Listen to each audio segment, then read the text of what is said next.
Namo tassa bhagavato arahato samma sambuddhassa. Namo tassa bhagavato arahato samma sambuddhassa. Namo tassa bhagavato arahato samma sambuddhassa.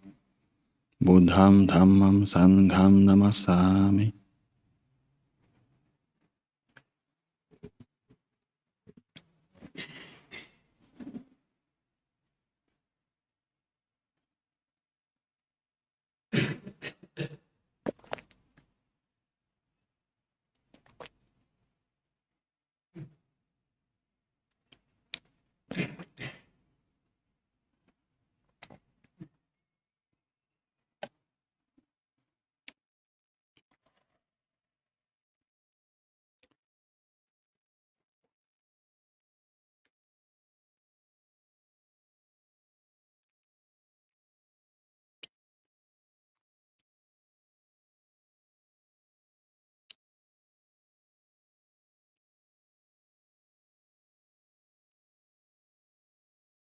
I kind of have a reputation for taking time to speak, and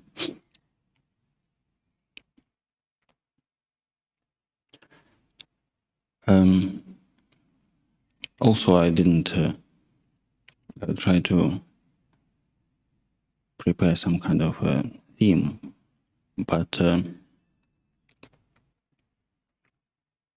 just speak something in general. And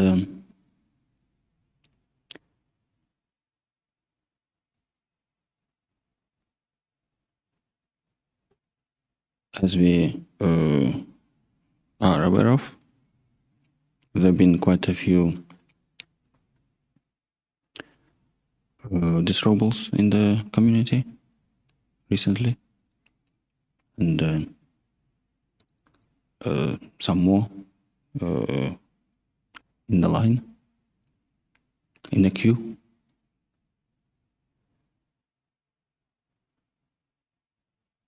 So this always brings thoughts why people leave, and is something wrong with the place, with the teachers, or something wrong with them? Is something wrong with me? Am I different?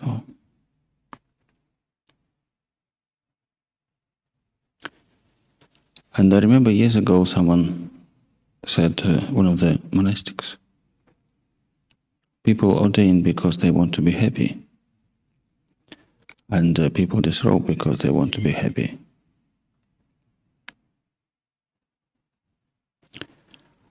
And that person actually also disrobed.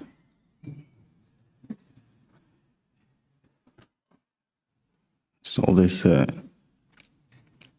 wise reflections don't prevent you from falling into some kind of trap.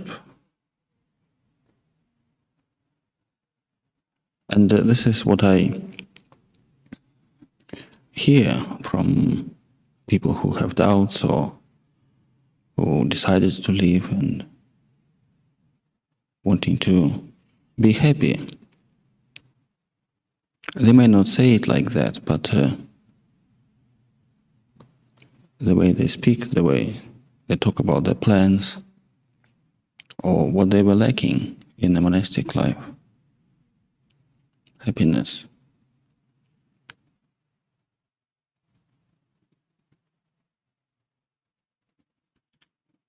And when we say happy, what do we actually mean?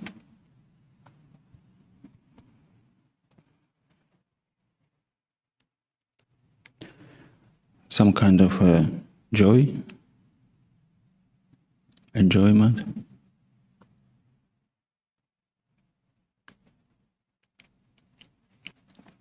When we encounter the Buddha's teaching, we read or hear about end of suffering,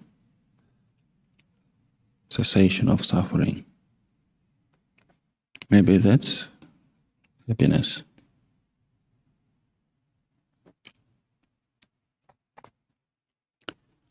But then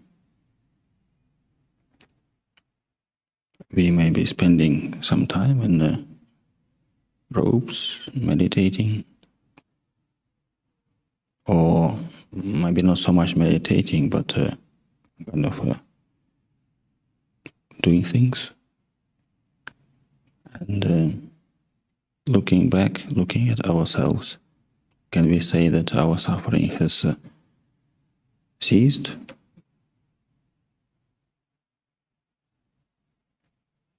Or did it just change? Maybe the causes changed, but we still suffer.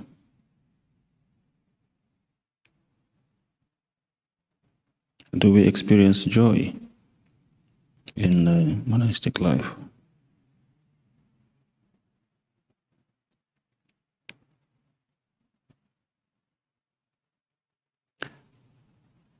Joy is the word joy related to the word enjoyment.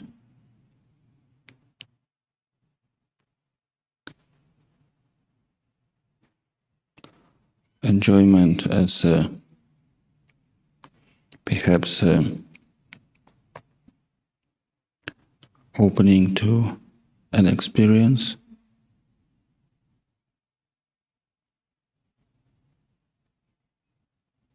absorbing it, taking it in, becoming that experience.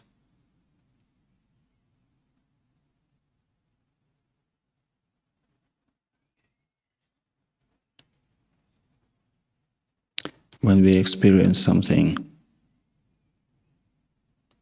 some happiness, something joyful, we don't think of ourselves. Our self has kind of dissolved in that joy, in the experience.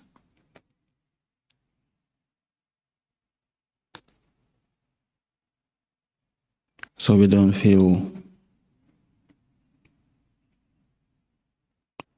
burden or kind of pressure, suffering. We don't feel the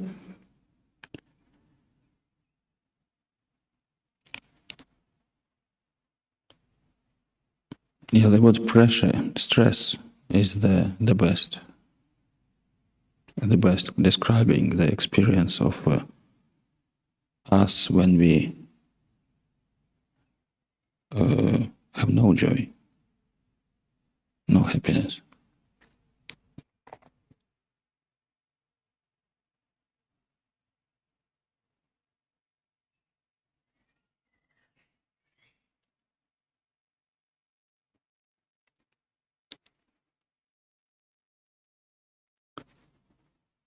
And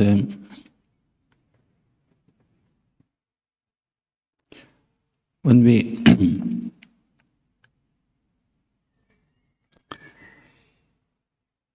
when we observe our experience,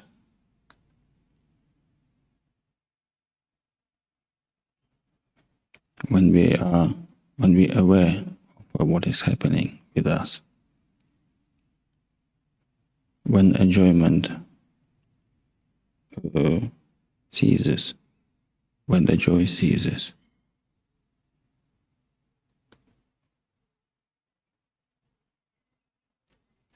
when something that we have loved and taken in became that, ceases, what happens to us?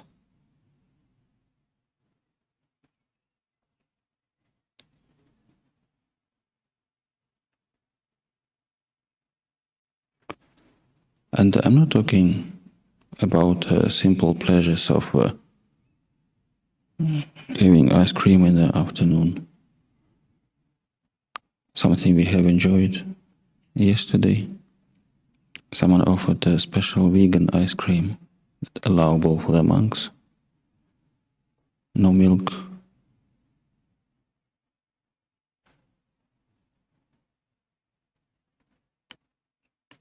Also, when you finish your ice cream, it's like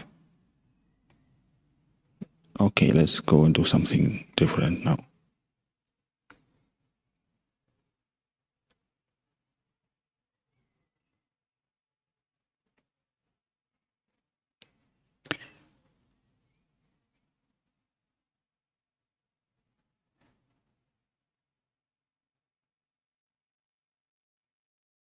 When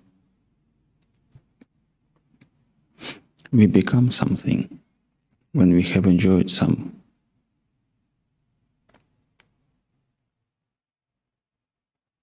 role, some aspect of life, some experience, something that became part of us,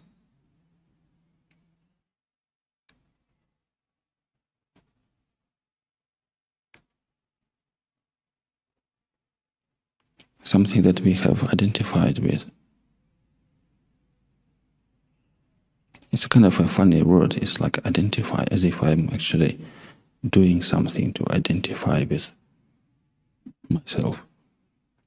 It happens actually without me noticing it. Before you know, and there you are, you're already trapped. You are already a rock monk or somebody else. And it's too late by then.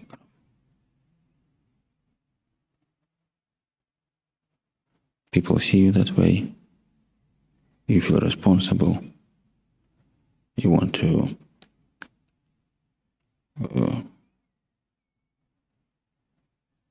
keep certain standard, maybe.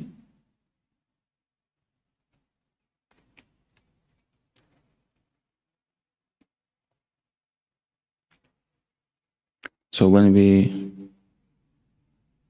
are separated, when we lose something that we taken as ours, taken as this is me, this is what I am, this is what I do, something we have enjoyed,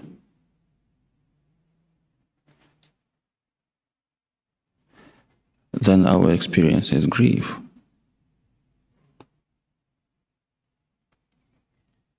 Whether it's small, short, long, intensive, sadness,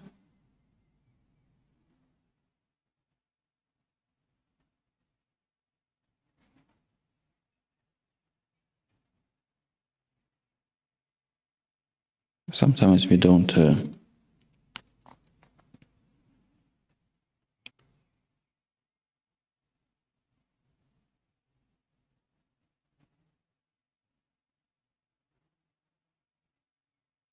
notice that it's our own sort of loss that causes that grief. It's we may assign it to somebody else, like it's because of them, because they changed. You don't love me anymore. That's why I'm sad and suffering.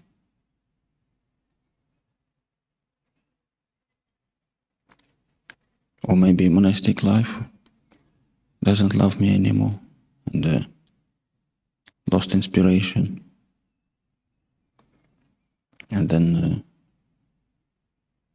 we may experience that sort of sense of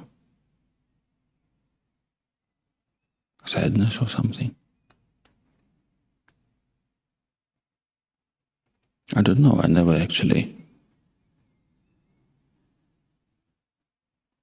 lost that identity, you can say.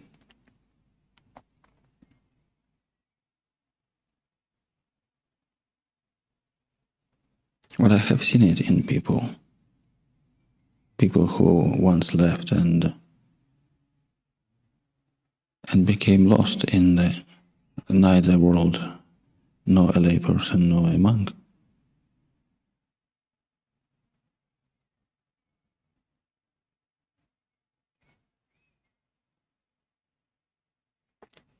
Having lost maybe meaning in life.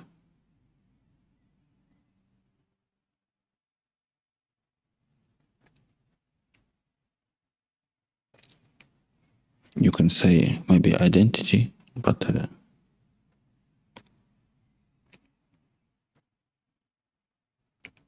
you probably don't think like that. It's more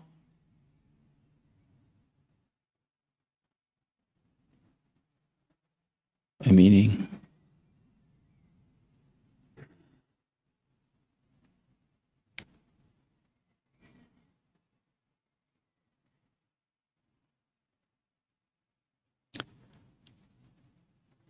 And can you sort of should we be trying to stop people, or should we be trying to do something to keep them, or should we just accept the sadness of someone leaving? Our sadness that someone is leaving. Maybe someone you didn't, you did have some friendship, or may be inspired by.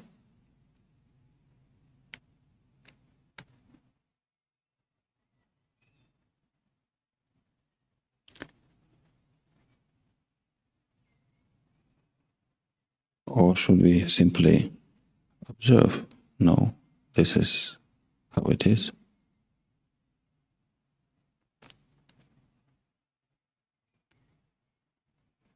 I remember speaking with monks who tell, well, you got to make your life, monastic life, enjoyable. And it's true. When something is enjoyable, when we enjoy doing something, we give ourselves to it. We become that thing, or that role, that action. So we give ourselves to it. And that's why we can do it well.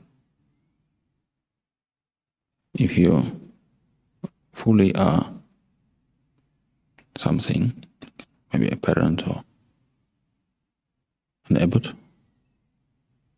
a mother, or a disciple, or patak, then you can do it well. If you are not fully with that, then obviously you're not doing it 100%. But what does it mean enjoying monk's life, monastic life?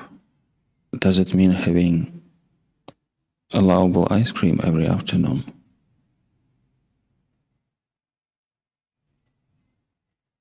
Does it mean you can stay in bed until breakfast, or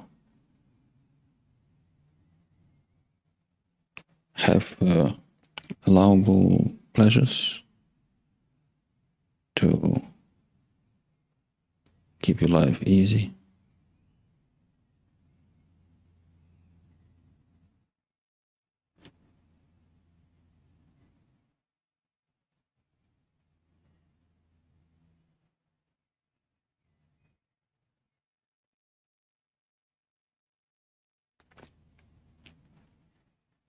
Probably not.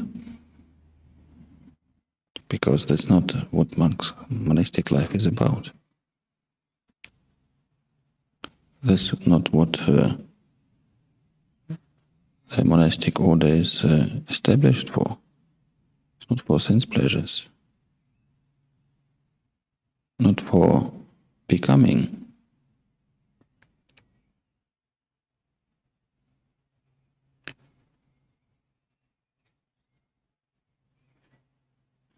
Not to resent or kind of run away from your kind of play life, sufferings of and pleasures of lay life. That's not what you ordained for.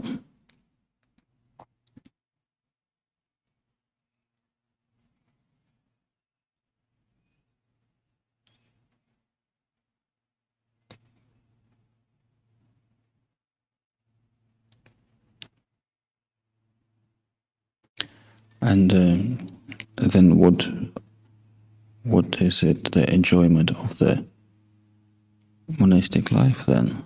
Enjoyment of a samana. What we can think of. And of course, first thing comes to mind, enjoyment of solitude.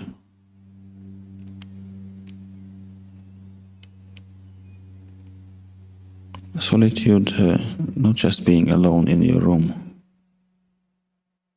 relaxing, being yourself.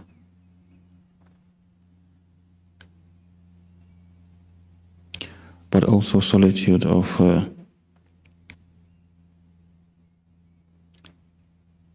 quietness.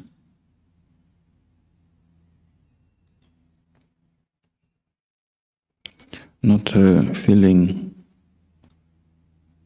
consciousness, awareness with clutter, with things to see, to listen,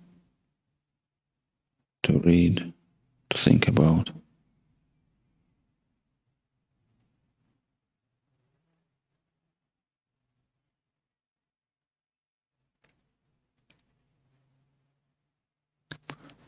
And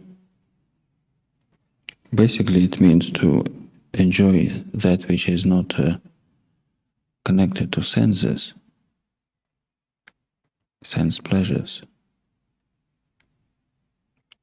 To find joy outside of sense pleasures, joy in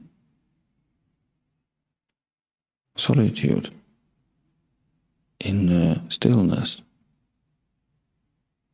enjoying the happiness of stillness.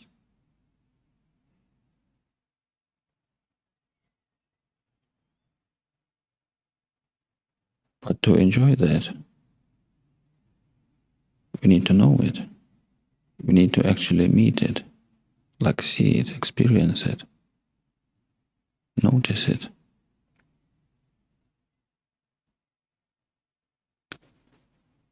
And it's not like it's somewhere far away or result of hard work, something constructed. It's here and now, within this experience of oneself.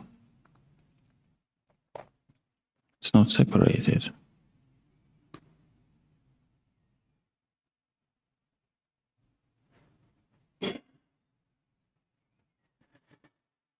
But because it's not something to see or to touch, to take hold, to keep,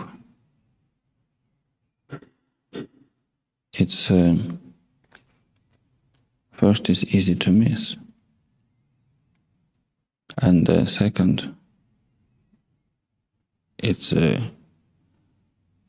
cannot be kept as an achievement, as some kind of a trophy.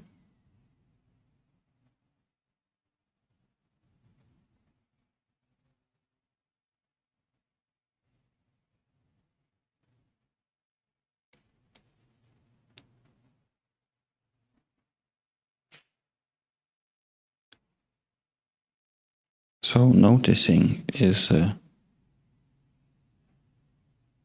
basically the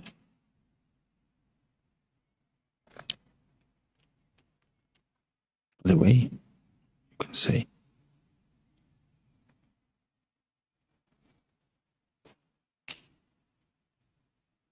To notice means to to be present, to be conscious, to be paying attention, to be aware of something, to be not to be absent-minded, not to be distracted,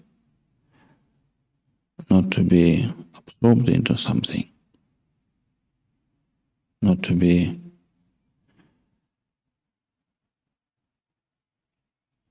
taken by emotions or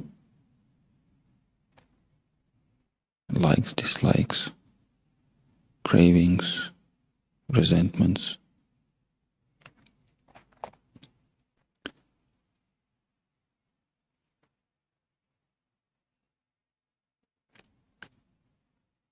Sleepiness.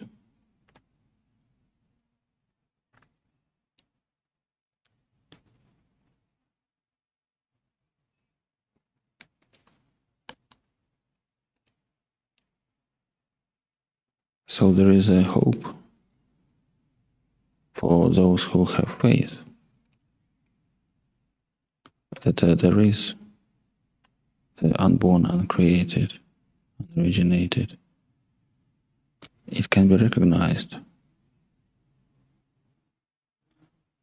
noticed,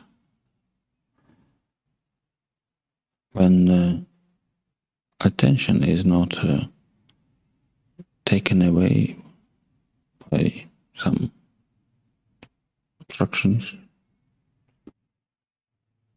when there is no enjoyment of sense pleasures. So we can actually make effort to experience life, sensual life,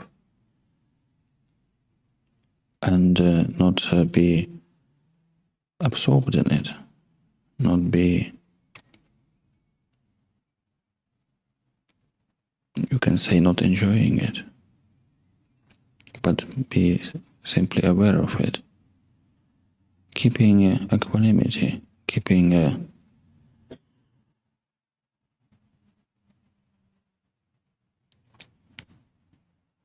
somewhat disengagement, you can say.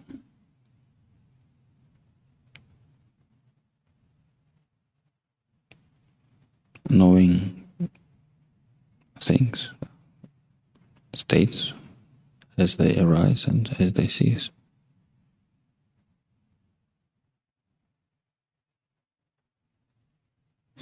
And then having noticed the stillness within you, then enjoy it.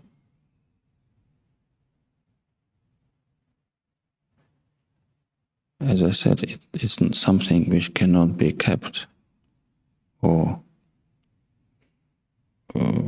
possessed. And there are times when we can forget and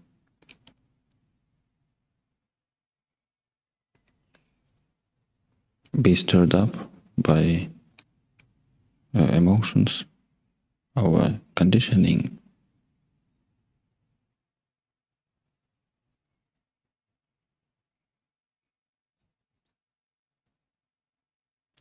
But then physical solitude can bring back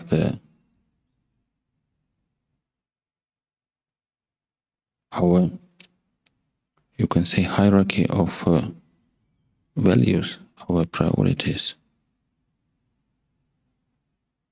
And then we can put aside that which is less significant, less important, and pay attention to what is a priority.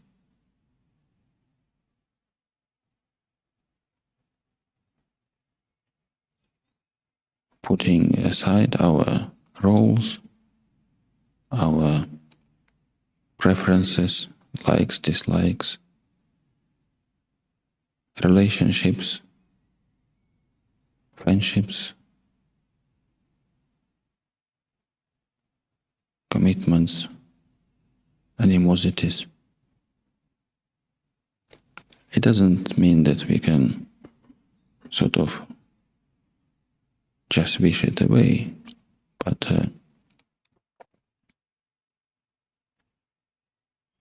we can make it our conscious wish to not identify with it, to not be that. And over time there is a space and a relief.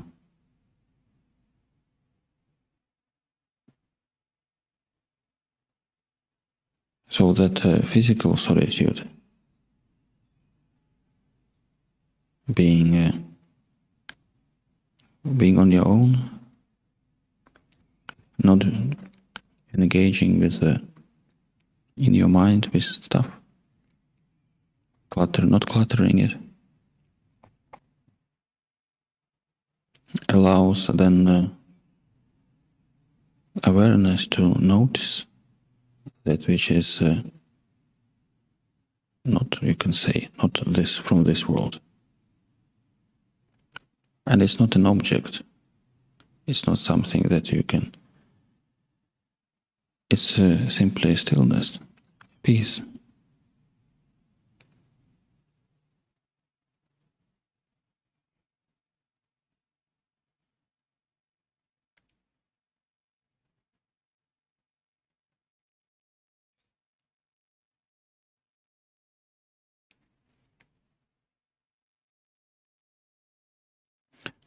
And then whatever thoughts of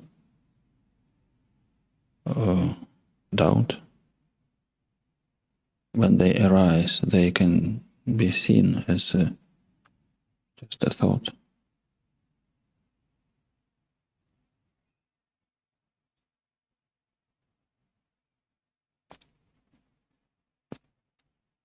And not believed, not identified with.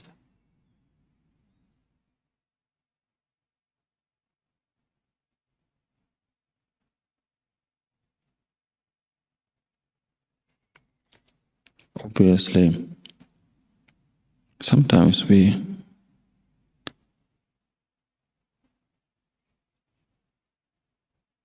want some kind of immediate relief from our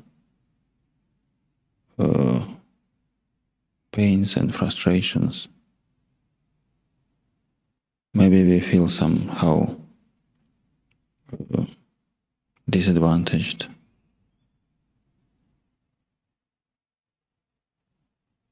Or maybe we can feel that something is wrong happening and we need to, if we fix it, then we feel relief, we feel better.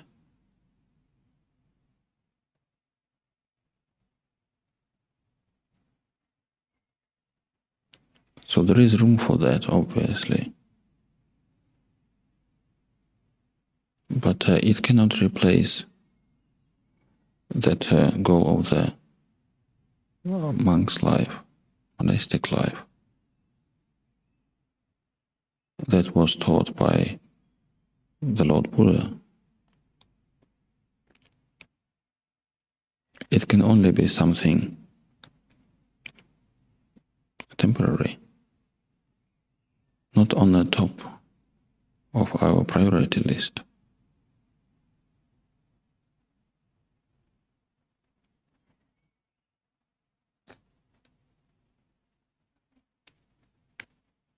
And that's why patience is the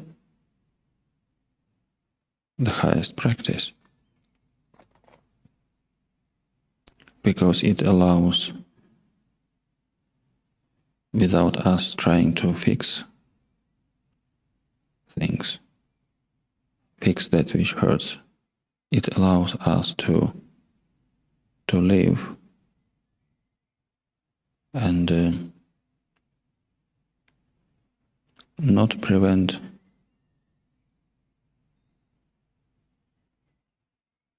our experience of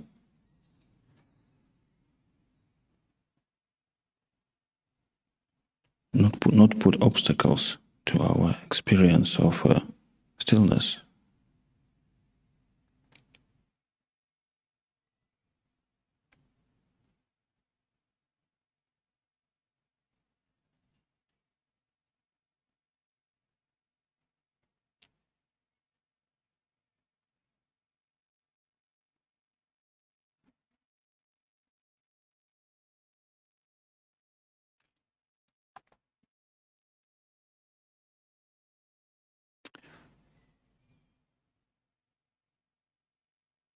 So that's more or less what comes to mind when thinking about this. And I would say,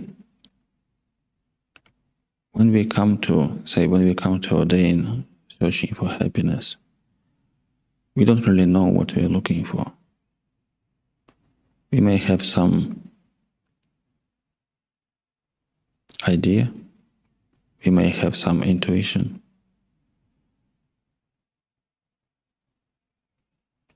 Often we have some faith. We have read or heard teachings.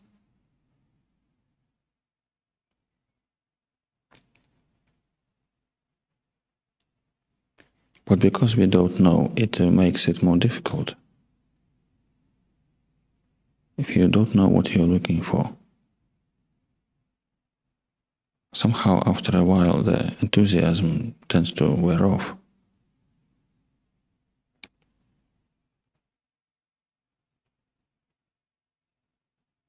But if you know what actually prevents you from seeing what you're looking for, then you can actually make effort here.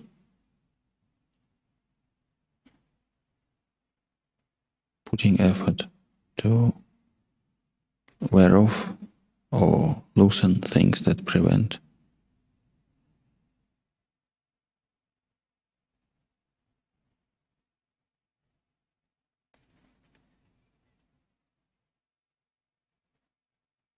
So we learn what supports wakefulness, what supports gladness,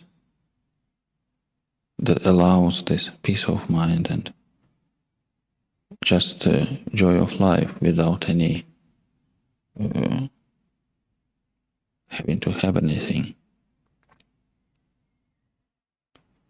Allows you like innocence, like not having done anything bad or not having hurt anyone. That sort of innocence that allows one to feel carefree, not burdened by sins or memories, guilt.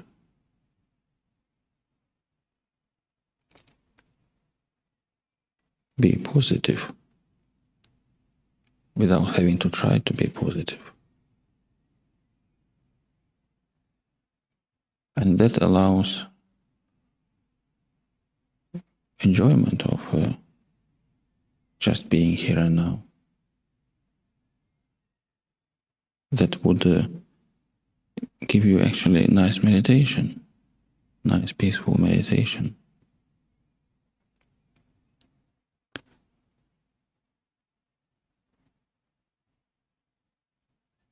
And if you have a bit of luck, then notice the peace that is within yourself all the time, unconditioned.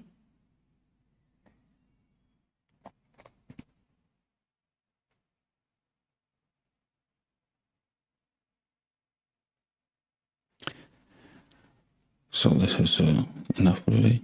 Evam.